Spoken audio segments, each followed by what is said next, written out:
안녕하십니까. 경남 소식입니다. 6.13 지방선거를 열흘 앞둔 오늘 경남의 각 선거 후보들도 휴일 민심 잡기에 나섰습니다. 경남도지사 선거에 나선 더불어민주당 김경수 후보는 오늘 의령과 창녕의 전통시장에서, 자유한국당 김태호 후보는 창원 번개시장과 진해구에서, 바른미래당 김유근 후보도 창원과 합천의 전통시장을 잇따라 찾아 지지를 호소했습니다. 또 경남교육감 후보 4명을 비롯해 시군 단체장과 지방의원 후보들도 전통시장과 번화가 등을 돌며 열흘 남은 표심 잡기에 집중했습니다.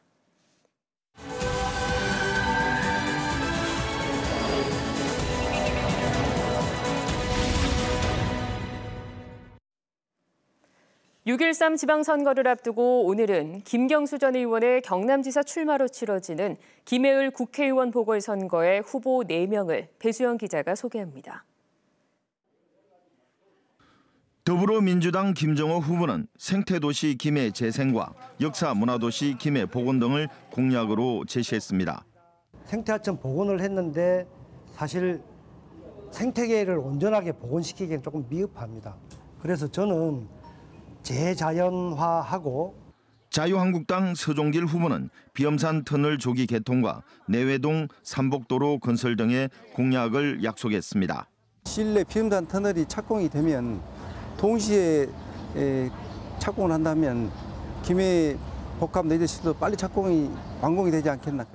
대한애국당 김재국 후보는 상설 농산물 직거래장터 활성화와 장유 김해 도서관 확장 등의 정책을 내놓았습니다. 자립형 도시를 만들기 위해서 무료 주차장 공영화를 제1순으로 공약을 걸었습니다.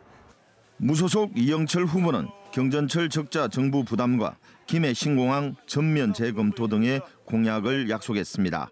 부영 건설원가 소송의 조기 종결과 장유 소각장의 이전 및 국도 58호선 장유 3개 구간의 조기 개통을 위해 노력하겠습니다. 급격한 도시 팽창과 소규모 공장 밀집, 여기에 농촌이 혼재한 김해을 선거구. 이질적인 요소가 혼재한 지역의 균형 발전에 적합한 후보가 누구인지 유권자들의 점검이 시작됐습니다. KBS 뉴스 배수영입니다. 이어서 오늘 KBS 창원에서 열린 창녕군수 선거 후보 사인의 법정 토론의 주요 내용을 박상현 기자가 정리했습니다. 경남 군 지역 가운데 유일하게 8년째 인구가 늘어난 창녕군. 후보 모두 부곡 하와이 재개장에는 동의하며 저마다 발전 방안을 제시했습니다. 대구 창원 간 국가철도를 연결하여 많은 관광객들이 창녕을 찾도록 하겠습니다.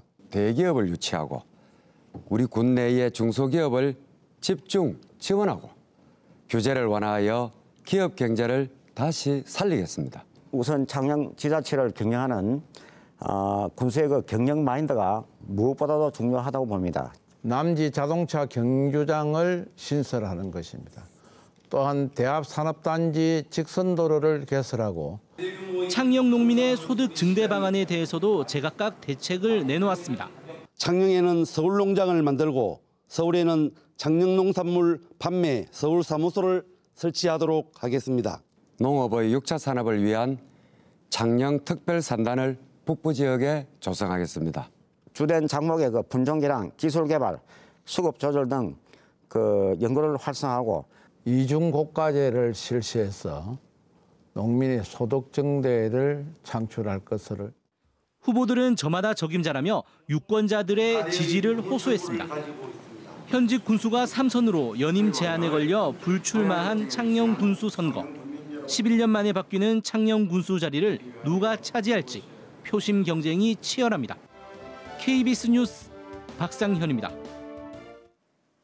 경남은 오늘 밀양과 함안 등 5개 시군에 폭염주의보가 내려진 가운데 오늘 창녕의 낮 최고 기온이 34도까지 오르는 등 대부분 지역에서 이른 폭염이 이어졌습니다.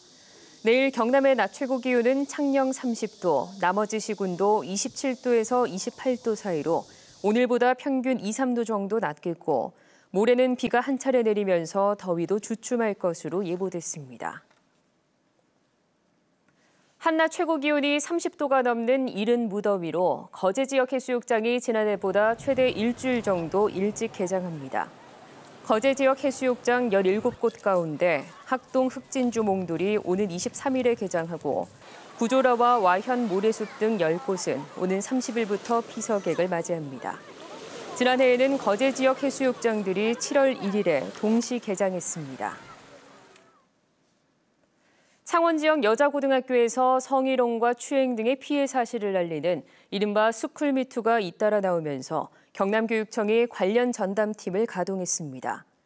경남교육청은 장학관과 변호사 등 전문가로 구성된 성폭력 전담팀을 만들어 스쿨미투 사건의 무관용 원칙을 적용해 엄정하게 처리하기로 했습니다.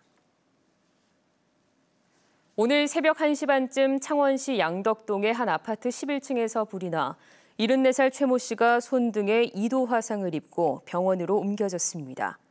불은 소방서 추산 2,300여만 원의 재산 피해를 내고 10여 분 만에 꺼졌습니다. 경찰은 가스레인지로 음식물을 조리하다 과열로 불이 난 것으로 보고 있습니다. 경남 지역 중소기업의 체감 경기가 3개월 연속 하락했습니다. 중소기업중앙회 경남본부가 경남 230여 개 중소기업을 조사한 결과 이달 업황 전망 지수가 87.7로 4월보다 1.4포인트 하락했습니다. 이는 지난 3월부터 3개월 연속 내린 것으로 경영 장애 요인으로 내수 부진과 인건비 상승, 원자재 가격 상승 등이 꼽혔습니다. 중소기업중앙회는 국내 생산과 설비 투자가 감소한 데다 뚜렷한 경기 상승 요인이 보이지 않아 경기 전망이 나빠진 것으로 분석했습니다. 지금까지 경남 소식이었습니다.